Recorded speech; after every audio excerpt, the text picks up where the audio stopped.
मागील भागात पाहिलं. साजिरी बोलली सम्राटला, रात्र खूप झाली आहे, बसा पटकन. पावसात भिजत उभा असलेला सम्राट पटकन टॅक्सीत बसतो. काही न बोलता तो आता चुपचाप बसलेला असतो. पण रस्त्यावरील खड्ड्यांमध्ये पावसामुळे पाणी भरलेलं, त्यामुळे टॅक्सी चालवत असताना रस्त्यावरील खड्डे लक्षात येत नव्हते साजिरीच्या. आता टॅक्सी न दिसणाऱ्या खड्ड्यात आली आणि सम्राट जागचा सरकून पुढे झुकला. तो पुढच्या सीटला आपटणारच असतो तर साजिरीने एक हात मागे केला. त्याचं डोकं तिच्या हातावर आपटलं. त्याने चमकून तिच्याकडे पाहिलं. दोघांची एक नजर झाली. पण साजिरीने क्षणात पुढे पाहिलं आणि हळू आवाजात म्हटली, ती लक्ष देऊन बसा. रस्त्यावरील खड्ड्यात पाणी साचले आहे, त्यामुळे कळत नाहीयेत खड्डे. सम्राटने तिच्याकडे शांत नजरेने पाहिलं. ती समोर बघून आता टॅक्सी चालवत होती. तो थोडा खिडकीच्या बाजूला सरकला आणि मागून तिचा चेहरा गुपचूप चोरून पाहू लागला.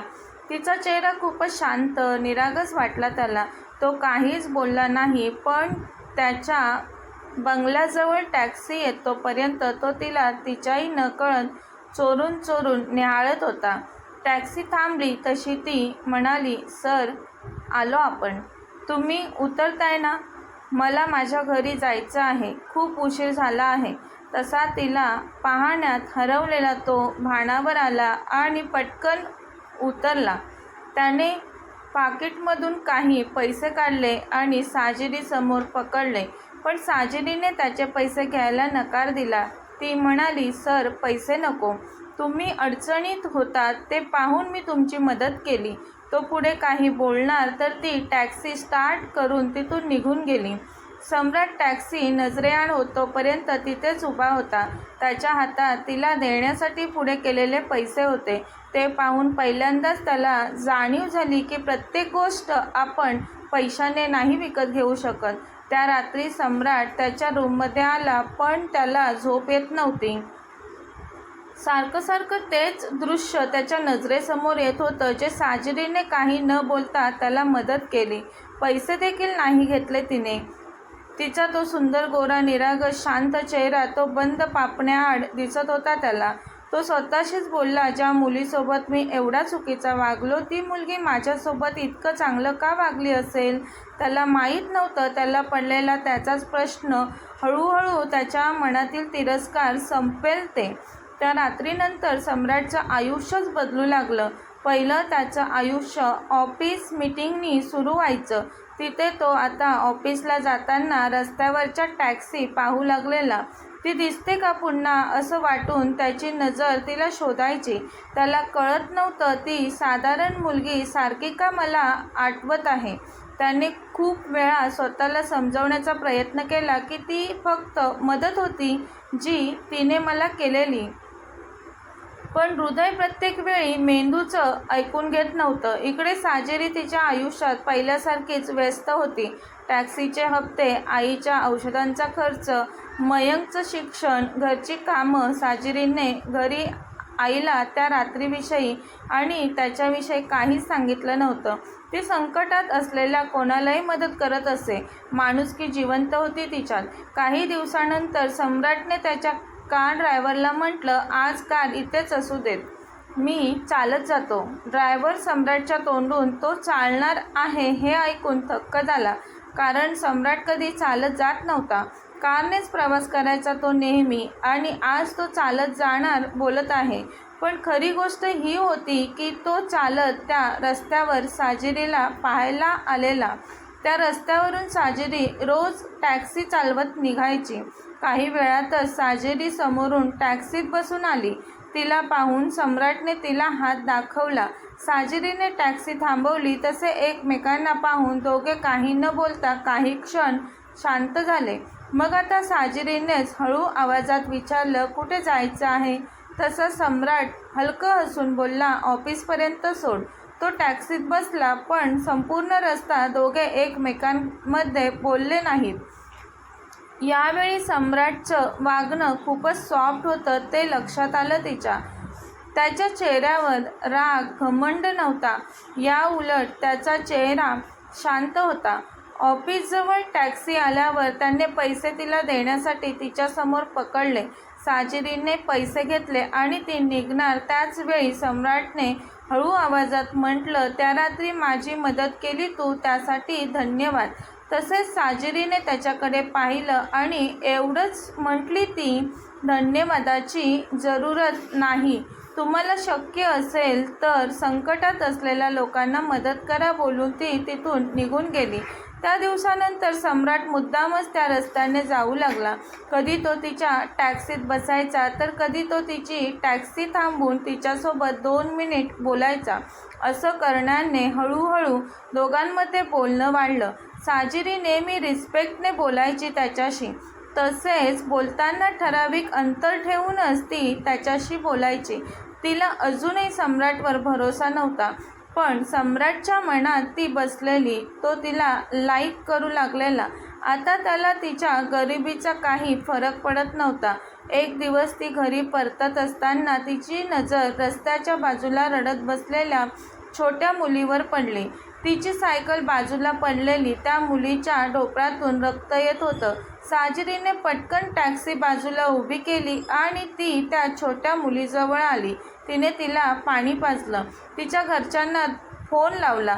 त्याचवेळी दूरवरून सम्राट हे सगळं पाहत होता.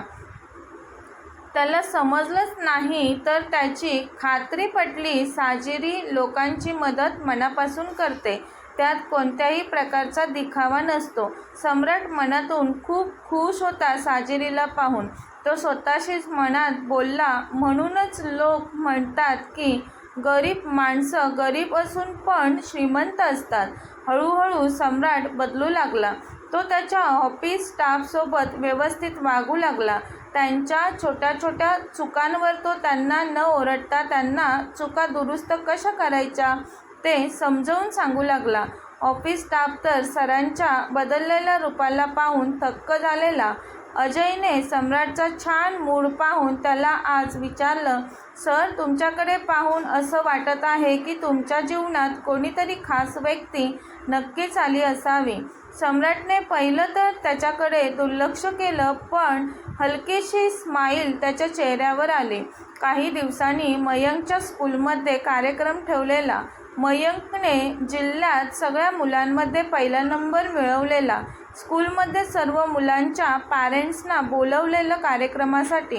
साजिरी तिच्या आईसोबत तिथे पोहोचली. त्या कार्यक्रमासाठी मोठ्या बिझनेसमॅनला प्रमुख पाहुणा म्हणून बोलवलं होतं.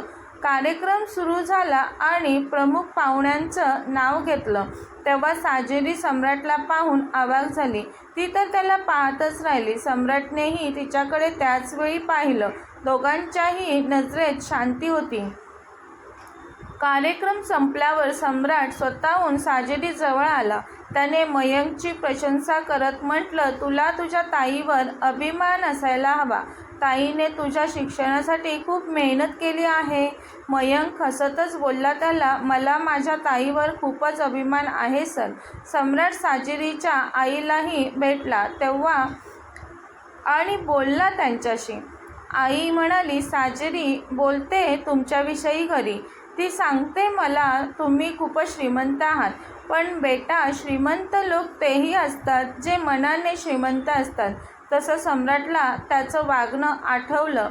त्याला त्याच्या वागण्याचा पश्चाताप होत होता. कार्यक्रम संपल्यावर स्कूलच्या बाहेर अचानक मुसळधार पाऊस कोसळू लागला. सगळेच लोक जाण्यासाठी धावपळ करत होते.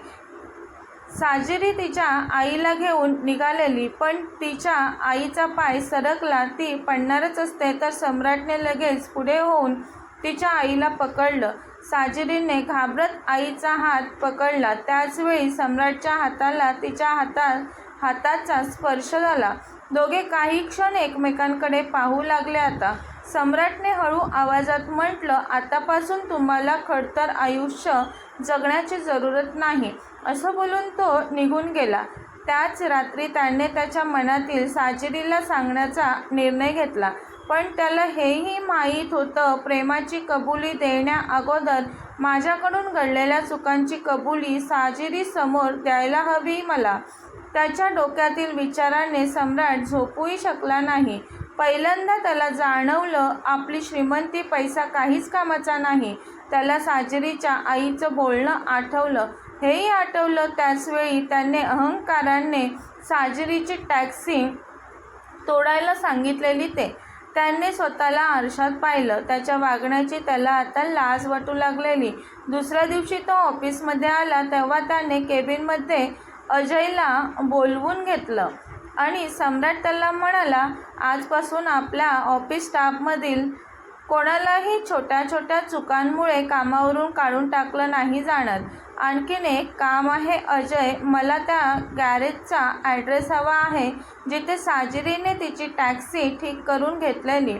अजयला सम्राटचं बदललेलं वागणं पाहून बरं वाटतं. साजिरी विचार करत होती, माझ्यासारखी टॅक्सी आणखी काही गरजवंत लोकांसाठी मी उपलब्ध करेन ज्यांना टॅक्सी चालवायची आहे पण काही कारणास्तव ते घेऊ शकत नाहीत. त्यांच्यासाठी मी टॅक्सी उपलब्ध करून देईन. अशा लोकांनाही रोजगार मिळेल. त्यासाठी ती रोज थोडे थोडे पैसे बाजूला करून ठेवू लागली. दिवसा टॅक्सी चालवून रात्री घरी येऊन ऑनलाईन बिझनेस आणि पैशांची बचत कशी करायची याविषयी स्टडी करायची ती. हळूहळू तिच्या कष्टाचं चीज होऊ लागलं. त्यानंतर काही दिवसांनी सम्राट स्वतःहून साजिरीच्या घरी आला, हातात एक छोटासा मिठाईचा बॉक्स घेऊन. दरवाजा साजिरीने उघडला. समोर सम्राटला पाहून ती आश्चर्यचकित झाली. सम्राटने हळू आवाजात म्हटले, मला तुझ्याशी खूप महत्त्वाचं बोलायचं आहे. साजिरी दारातच उभी राहून बोलली त्याला, बोला. सम्राटने एक सुस्कारा सोडला आणि तो न हिचकिचता खरं बोलू लागला, तुझी टॅक्सी मी खराब करायला सांगितलेली. प्लीज माफ कर मला. हे ऐकून साजिरीचा चेहरा एकदम बदलला. तिचे डोळे पाण्याने भरले पण यावेळी ते अश्रू दुःखापेक्षा विश्वास तुटल्याचे होते, जो विश्वास त्यांच्यात हळूहळू निर्माण होत होता. सम्राट म्हणाला, त्या दिवशी माझ्या घमंडी स्वभावामुळे माझ्याकडून खूप मोठी चूक झाली. मला वाटलेलं पैशांनी मी सर्व काही करू शकतो, पण ज्या दिवशी तू त्या मुसळधार पावसात माझी मदत केलीस त्या दिवशीच मला समजलेलं खरंच श्रीमंत माणूस कोण असतो ते. मी माझ्या चुकीच्या वागण्याचा पश्चाताप करत आहे. आता मी तुझ्याजवळ माफी मागायला आलोय. साजिरी काही क्षण शांत बसली. ती म्हटली, सर, तुटलेल्या टॅक्सीला मी ठीक केलं, पण त्या दिवशी माझ्या आईच्या औषधांचे पैसे, माझ्या भावाच्या शिक्षणाची फी, आमचा घर खर्च, सर्वच पैसे टॅक्सीसाठी वापरले. तेव्हा झालेली माझी वाताहत त्याचं काय सर? सम्राटजवळ या प्रश्नाचे उत्तर नव्हतं, कारण गेलेली वेळ परत येऊ शकत नव्हती. सम्राट बोलला, मला माहिती आहे मी तुम्हाला दिलेल्या त्रासाची भरपाई नाही करू शकत, पण इथून पुढे मी स्वतःला नक्की बदलेल. सम्राटने त्याच्या प्रेमाचा दबाव साजिरीवर नव्हता टाकला कधी. त्याने फक्त त्याच्या कामाने आणि वागण्यातून स्वतःला बदलण्याचा प्रयत्न केला. त्याने त्याच्या कंपनीतील गरीब कुटुंबातील मुलांसाठी स्कॉलरशिप चालू केली. एम्प्लॉईसाठी मेडिकलची व्यवस्था केली. प्रत्येक महिन्याला टॅक्सी ड्रायव्हरच्या कुटुंबाची मदत गुप्त रूपाने तो करू लागला. त्याने कधी कोणालाच हे नाही सांगितलं की तो हे सगळं का करत आहे. तिकडे साजिरी तिची मेहनत करत होती. 2 वर्षांनंतर साजिरीने जमलेल्या पैशांमधून दुसरी टॅक्सी विकत घेतली, त्यानंतर तिसरी. आता हळूहळू तिने छोटीशी टॅक्सी ट्रॅव्हल सर्व्हिस चालू केली. तिच्यासोबत काही ड्रायव्हर जोडले गेले. ती अशा लोकांना काम देत होती ज्यांना कुठे नोकरी नव्हती मिळत. आता लोक तिला फक्त टॅक्सी ड्रायव्हर नाही तर एक स्वावलंबी महिला म्हणून ओळखू लागलेले. एक दिवस एका कार्यक्रमामध्ये मेहनतीने पुढे जाणाऱ्या लोकांना बोलवून त्याचा सन्मान केला जाणार होता. त्या कार्यक्रमामध्ये साजिरीला पण बोलवलेलं. तिने तिथे तिची सक्सेस गोष्ट सांगितली तेव्हा तिथे एकच टाळ्यांचा कडकडाट झाला. त्याच कार्यक्रमांमध्ये सम्राट पण उपस्थित होता. कार्यक्रम संपल्यावर तो साजिरीजवळ आला आणि बोलला, आज तुला पाहून खरंच खूप अभिमान वाटत आहे. तू जे स्वप्न पाहिलेलं ते स्वतःच्या मेहनतीने पूर्ण करून दाखवलंस. ते ऐकून साजिरीच्या चेहऱ्यावर गोड हसू उमटलं. ती बोलली, जीवनात मी एक गोष्ट शिकली आहे, किती संकट आली तरी हार नाही मानायची. मेहनत प्रामाणिकपणे करत राहायची. एक ना एक दिवस सक्सेस नक्कीच मिळतो. दुसऱ्या दिवशी सम्राट साजिरीच्या घरी पोहोचला. त्याने तिच्या आईसमोर हात जोडून म्हटलं, काकू, मी खूप मोठी चूक केली आहे. त्याचीच मी आता तुमच्यापुढे माफी मागत आहे. तुम्हाला खरंच वाटत असेल मी खरंच बदललो आहे तर प्लीज मला माफ करा. मी आता तुमच्या साजिरीचा हात मागायला आलोय इथे. साजिरीच्या आईने सम्राटच्या चेहऱ्याकडे पाहिलं. कोणताच घमंड नव्हता त्याच्या चेहऱ्यावर, फक्त पश्चाताप होता केलेल्या चुकीचा. आईने हसून म्हटलं त्याला, चुका प्रत्येक माणसाकडून होत असतात, पण बेटा त्या चुका कबूल करून स्वतःला बदलणारे लोक खूप कमी असतात. साजिरीने पण आता हसून काही क्षण त्याच्याकडे पाहिलं. तिला आठवलं तिच्यासमोर उभा असलेला व्यक्ती तोच आहे ज्याने एकेकाळी तिचं खूप जास्त नुकसान केलेलं. पण हेही सत्य होतं की त्याच व्यक्तीने आता स्वतःला बदललेलं. ती त्याच्याजवळ आली आणि बोलली, मी तुमची श्रीमंती पाहून कधीच तुमच्याकडे आकर्षित नाही झाली आणि आजही तुमच्या श्रीमंतीमुळे तुमच्याकडे आकर्षित नाही होत. मी फक्त तुमच्यात झालेला चांगला बदल पाहून तुम्हाला माझ्या आयुष्यात स्थान देत आहे, स्वीकारत आहे. हे ऐकून सम्राटचे डोळे पाण्याने भरले. त्याने पटकन साजिरीचा हात हातात घेतला. त्यानंतर दोघांनी लग्न केलं. लग्नानंतर साजिरीने तिचं काम नव्हतं सोडलं. तिने तिचा बिझनेस आणखी वाढवला. सम्राट नेहमीच तिचा सन्मान करत होता. दोघांनी मिळून खूप साऱ्या गरीब कुटुंबाची मदत केली. साजिरीला नेहमी वाटायचं, पैशाविना मी ज्या कठीण गोष्टींचा सामना केला तशी परिस्थिती दुसऱ्या कोणावरही येऊ नये. पैसा माणसाला खूप मोठा श्रीमंत बनवतो, पण महान नाही बनवत. महान तोच असतो जो दुसऱ्याची इज्जत करतो. कथा समाप्त. कथा आवडल्यास लाईक, शेअर आणि कमेंट करायला विसरू नका. अशाच नवनवीन कथा ऐकण्यासाठी चॅनलला सबस्क्राईब करा. धन्यवाद.